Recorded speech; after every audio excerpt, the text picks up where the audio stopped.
प्रयागराज, जहां अक्सर अपने कार्यों को लेकर मंत्री नंद गोपाल गुप्ता नंदी अक्सर चर्चा में रहते हैं। जब पत्रकारों ने इस पर उनकी पत्नी महापौर अभिलाषा नंदी गुप्ता से सवाल किया कि आप उनको कैसे प्रोत्साहित करती हैं, तो उनका कहना था कि हम एक गाड़ी के दो पहिए हैं, हम दोनों एक दूसरे को उत्साहित भी करते हैं और प्रोत्साहित भी करते हैं। और क्या कुछ कहा है, आइए सुनाते हैं। तो मानते हैं कि हम एक गाड़ी के दो पहिए हैं, हम एक दूसरे को उत्साहित भी करते हैं, प्रोत्साहित भी करते हैं, और हमारा जीवन ही एक दूसरे के साथ चलता है।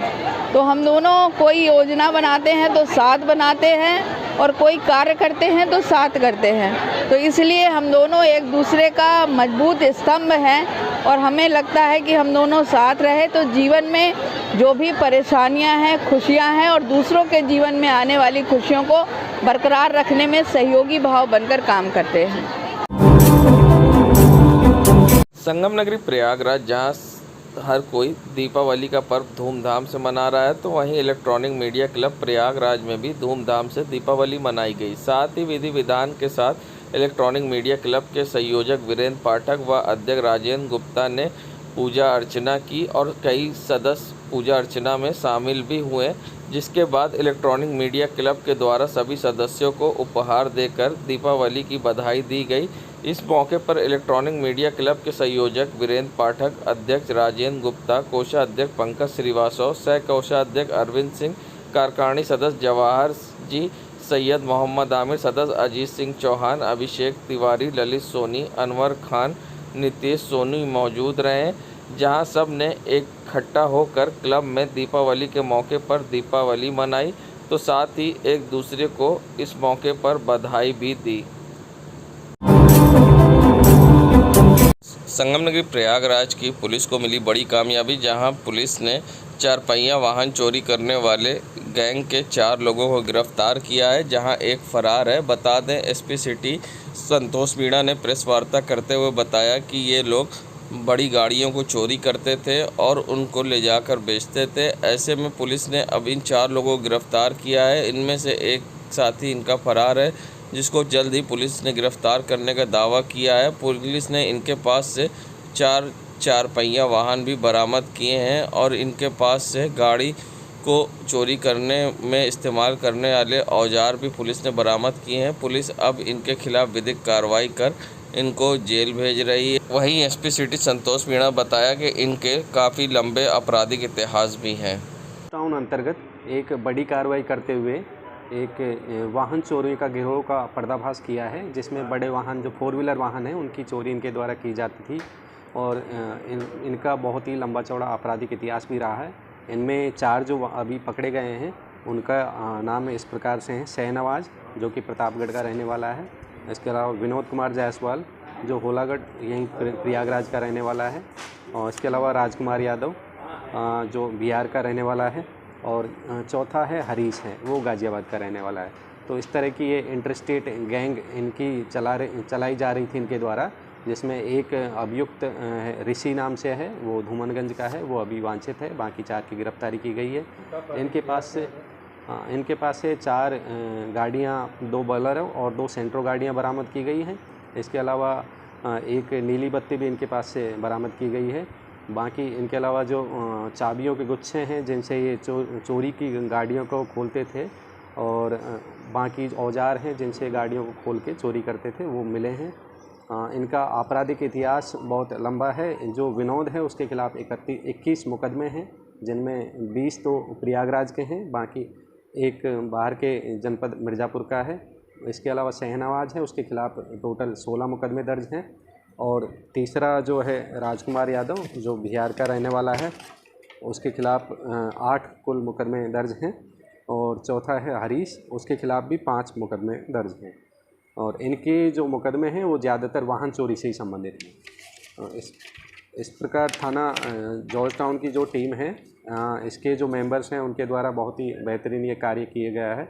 और टीम के मेंबर्स में मेनली प्रभारी निरीक्षक हैं, उनके द्वारा ये काम की लीड ली गई थी, और इस तरह का ये अच्छा एक खुलासा किया गया है। दीपावली पर किस तरह के पटाखे बजाने चाहिए जिससे आपकी त्वचा पर नुकसान ना हो, और साथ ही अगर जलने पर किस तरह से बचाव करना चाहिए और किस तरह के उपचार करने चाहिए, इस पर क्या कुछ कहना है डॉक्टर जया खरे का, आइए सुनाते हैं। 2 साल बाद प्रॉपरली देखा जाए तो हम किसी त्यौहार को अच्छे से मनाने जा रहे हैं। कोविड के बाद अब देखा जा रहा है कि दिवाली जो है उसमें काफ़ी रोशनी, भीड़ भाड़ और पूरा त्यौहार का माहौल जो है वो एकदम अपने परवान पे चढ़ा हुआ है। तो मैं ये बताना चाहूँगी कि कुछ सावधानियों को बरतते हुए हम बड़ी दुर्घटनाओं से बच सकते हैं। तो आइए हम जानते हैं वो सावधानियाँ क्या हैं।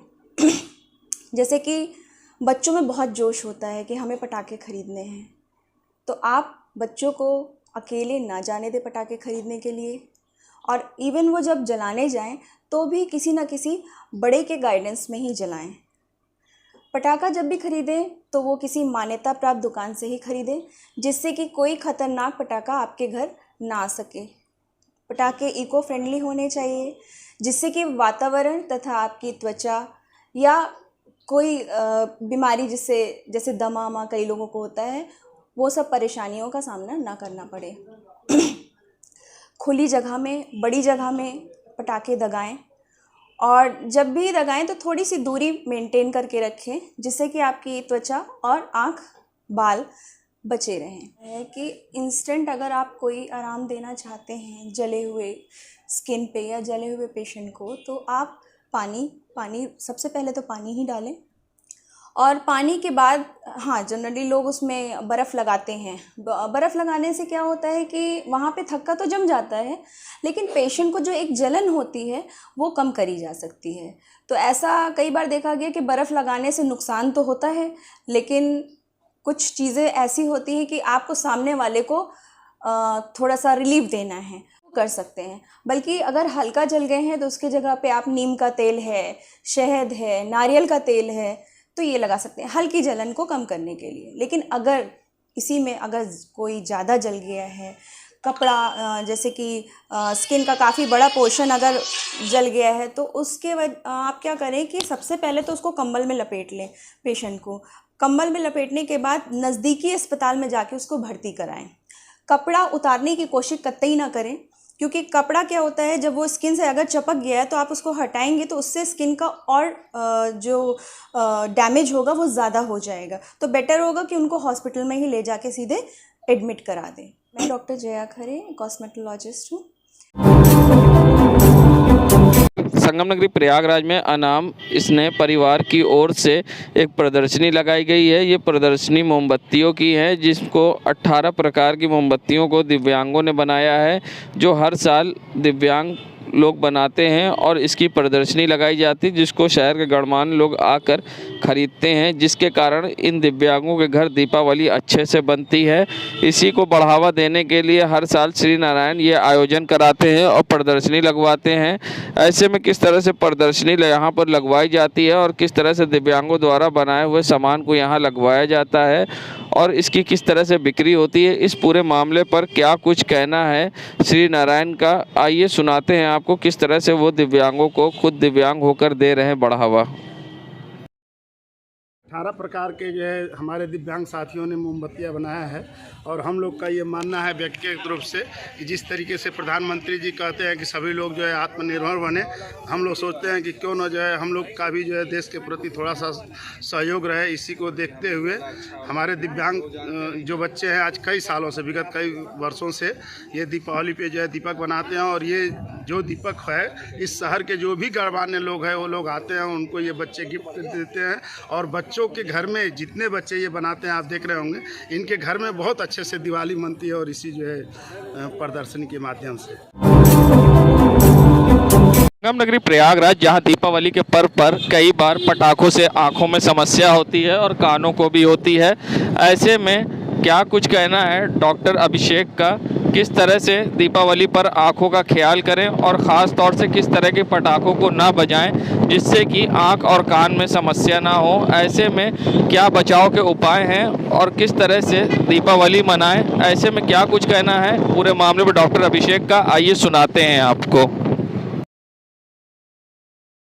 दीपों के पर्व दीपावली पर मैं आप लोगों को यह सलाह देना चाहता हूँ मैं आप लोगों से अनुरोध और आग्रह करता हूँ कि आप लोग दीपावली पर तेज़ आवाज़ वाले पटाखे, वायु प्रदूषण वाले पटाखों का इस्तेमाल ना करें, क्योंकि जिससे कान में बहरापन और आँखों में अंधापन हो सकता है, जिसमें बर्न इंजरी हो जाती है, लिड्स में चोट लग जाती है और इससे आँखों को बहुत क्षतिग्रस्त होता है, बहुत नुकसान पहुंचता है। इसलिए मैं आप लोगों से अनुरोध करता हूं कि दीपों के इस पर्व पर खुशियां बांटें, ना कि प्रदूषण और ध्वनि प्रदूषण और वायु प्रदूषण को फैलाएं। इसलिए आप लोग को मैं यही सलाह दूंगा कि सेफ रहें, सुरक्षित रहें और अपने परिवार को भी सुरक्षित रखें। मैं डॉक्टर अभिषेक कनौजिया, डायरेक्टर नाज आई हॉस्पिटल। संगम नगरी प्रयागराज में जहां करेली क्षेत्र में आवारा पशु सड़कों पर घूमते दिखाई दिए और सीएम योगी के आदेशों की नाफरमानी करता नगर निगम दिखाई दिया। बता दें, जहां आप देख सकते हैं दर्जनों आवारा पशु सड़कों पर हैं और वाहन आ जा रहे हैं। ऐसे में दुर्घटना भी अक्सर होती है, मगर जिम्मेदारों की लापरवाही के कारण आज भी आवारा पशु सड़कों पर खुलेआम घूम रहे हैं। आप देख सकते हैं बीच सड़क पर किस तरह से झुंड लगाकर आवारा पशु यहाँ खड़े हैं। ये नज़ारा है बारा मार्केट के पास का, जहाँ पर आवारा पशु सड़क पर खड़े हैं, जिससे कभी बड़ी दुर्घटना होती है तो कभी लोग टकराते हैं, मगर जिम्मेदारों की लापरवाही सामने आई है, जिस पर आप देख सकते हैं यहाँ पर आवारा पशु खुलेआम सड़कों पर घूम रहे हैं और जिम्मेदार और नगर निगम इस पर लगाम लगाने में नाकाम दिखाई दे रहा है। ये नज़ारा है करेली क्षेत्र का, जहाँ खुलेआम सड़कों पर घूम रहे आवारा पशु जिम्मेदार बने अनजान।